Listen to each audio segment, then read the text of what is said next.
si aan noloshan ugu raaxaysano waxaa u baahannahay waxay tahay saddex arrimood oo muhiim ah saddexdaasa sheegi doonaa insha allahu tacaala midka ugu horeeya waxay tahay in farxadda waxaa ka soo horjeeda daawo aan u helno oo ah murugta marna kuma raaxaysan kartid noloshaada haddaad dareemaysid murug soo maahan sababtoo ah laba dareen hal mar ma kulmi karaan marna lagama yaabo inaad faraxayd isla markaasna aad murugaysan tahay ma anfacahay sidee ayaa marka murugteena aan la kulmayno noloshan adduunka ah u maaray karnaa buuq dhan ayaan qoray lagu magacaabo ku raaxayso yani noloshaada ku raaxayso noloshaada buuggaas ayaa waxyaabo aad iyo aad u badan information aad iyo aad u badan iyo tallaabo kala duwan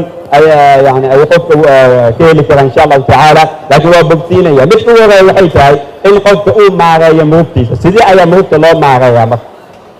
midka ugu horeeya waxay tahay in wax walba kugu dhacayo noloshan aad ogaatid inay tahay qadar waxyaabaha qaarkood adiga ma kontarooli kartid waxaa lagu dhahay waxay tahay walaasha ayaa geeriyootay maxaa samayn karta adiga waa inaa aamintaa in yani ilaah subxaanahu watacaala waxyaabaha uu kuu doorto ay ka wanaagsan tahay ka qiimo badan tahay ka fiican tahay waxyaabaha adi aad dooratay su-aal aydan weydiina yani hadda tusaale ahaan sheekh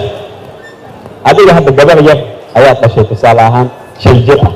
halkanna waxaa yaala shokolaad aa yaalo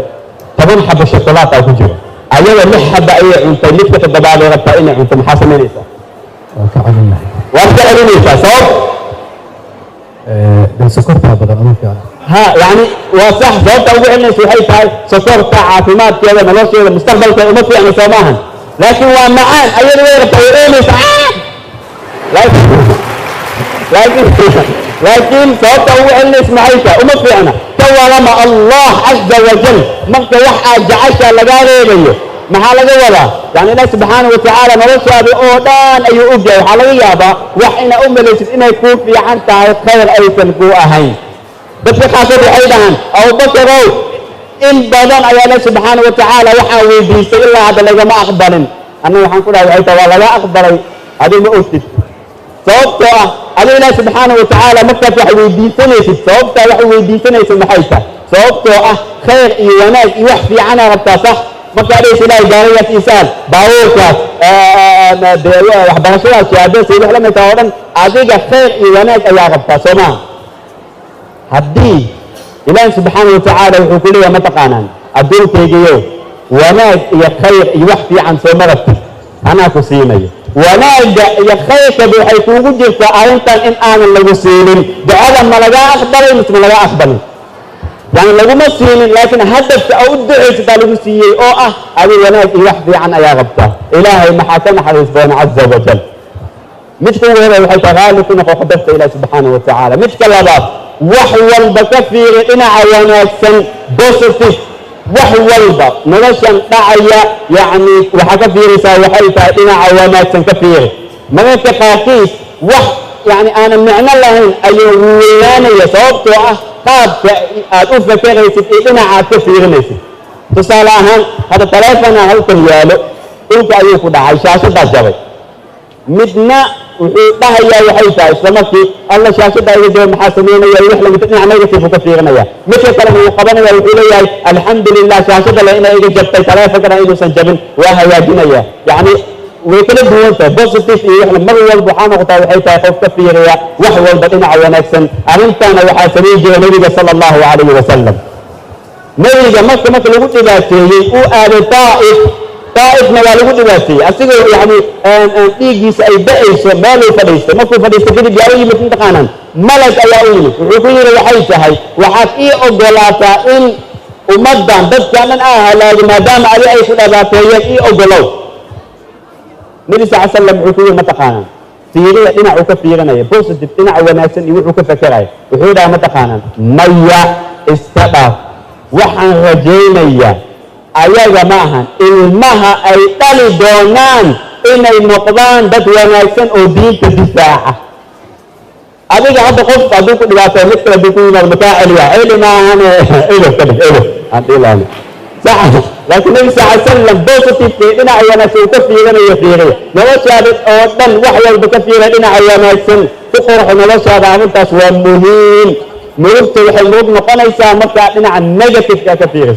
ومهم هذه حلقة sidoo kale waqti la qaado dadkaad jeceshahay sababtoo ah murugta waa dareenkaas waxaa ku bedeshaa dareen ka awood badan oo ah jacayl waqti la qaado dadkaad jeceshahay iyo wax la mid ah ko midka labaad haddaan rabna inaan noloshayna aan ku raaxaysano aan ku noolaano farxad iyo wax la mid ah horta ani ma aaminsani in ay jiraan dad ka farxad badan soomaalida anigu maba akinba sababtoo ah qofka soomaali markaas iska dhoola caddeena daraad yani maqaaxiya halkaasa u soconay banaankaa fiirinayay yani malalkaas ka sheena habeenkii dadka iska quslay iska dhoola caddeynayaan marka horan iyuba aadin waxay ku leeyihiin waddanka saddexaad ayay ka mid tahay soomaaliya waa adduunka saddexaad ay ku jiraan ay ku leeyihiin adduunka saddexaad maxaa la adduunka koowaad anagaa ahde farxad iyo wax la mid anagaa loo baa inaan barno farxad waxay tahay idoola caddaynta annaga ayaan bari karna waa goorma marka qof walba annaga naga mid ah uu qaato mas-uuliyadda nafsadiisa uu asiga isbedelo adiga dadka badanaa waxay sugaan mataqaanaan in isbedel ay timaado isbedelka ma imaanayo ilaa anaga aan ka samaysano isbedelka waa la sameeyaa isbedelka aragtid berina aragtid waa ina maanta adiga aad bilowda banaanka markaad baxdid xanjo yar banaanka yani dhulka yaala haddaa aragtid qaad qashinka ku dar taas ayaa ah isbedel haddaa aragtid yani adigoo gaara haysta banaanka iska socda ayay ilgeynaysa waxaa ku dhahdaa ma ku geeyaa xaafadaada taas ayaa ah isbedel naxariis iyo wax la mid ah isbedel yani waa anaga ayaa samayn karnaa iyo wax la mid ah waa shay aad iyo aad u muhiima midka labaad waxay tahay marka qanaaca dadka badanaa sababta ugu raaxaysa waaye noloshooda ma taqaanaan sababtoo ah waxay fiiriyaan maantoo dhan waxyaabaha ka maqan marna kama fakeraan inta nicmo ay haystaan qof walba anaga naga midtaa farxad wuxuu ka raadiyaa banaan laakiin agtiiseeda taalaabo inta nicmo aa haysid had walaalayaa tusaale ahaan hadda aniga waa ii jeedaan soomaan hal second ishiina maxay rakatay dhammaan waa codsi hal mar isha dhaha hala wada xoo caadi isha la xeero hal mar ishiina xeera tusaale ahaan maxaa u jeedaan mugdi sax ma ogtihiin malaayiin qof adduunka soomaali jooga ama adduunka oo dhan malaayiin qof in sidaas noloshooda dhan ay ku nool yihiin adigana fii waxba u jeedaan musqushay rabaa inay aadaan ma u jeedaanba gabadha ay guursanayaan xataa ma u jeedaan يعني واحد مجي عندك لكن لا نعمل سوكسي دعمان مدهن عافمات كم مش وقت تاجر في الدنيا مش إسكالها أمازون هدي ما أنت اللي في عافمات كان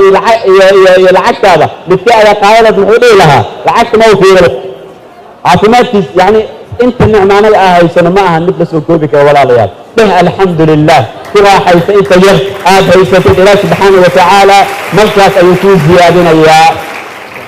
وشيء أديادهم مثل بعض midka saddexaadna waxay tahay marna lagama yaabo inaan noloshayna aan ku raaxaysano haddaan ka fognahay boqorka abuuray farxadda allah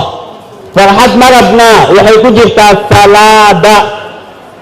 nabiga sala allahu calayhi wasalam wuxuu dhihi jiray ma taqaanaan arixnaa biha yaa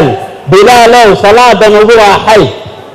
hadday murug ay qabato salaada ay u ordi jiray wuxuu dhihi jiray waxay tahay ina qaboobsigayga waxaa laga dhigay salaada madiina ayaan aaday madiina anigoo meesha joogo waxaan isweydiiyey waa maxay nabi sal sallam sababta uu u dhahayay salaada nagu raaxay raaxa sidee ah ayaa laga dareema yani ama salaada tukanayo gacman dhaqaajinayo rukuucoo sujuudayo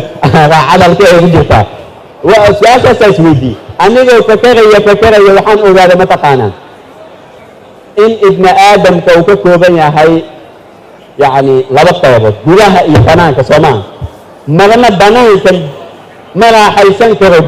gudaha haddaysan raaxaysanin ruuxda haddaysan raaxaysanin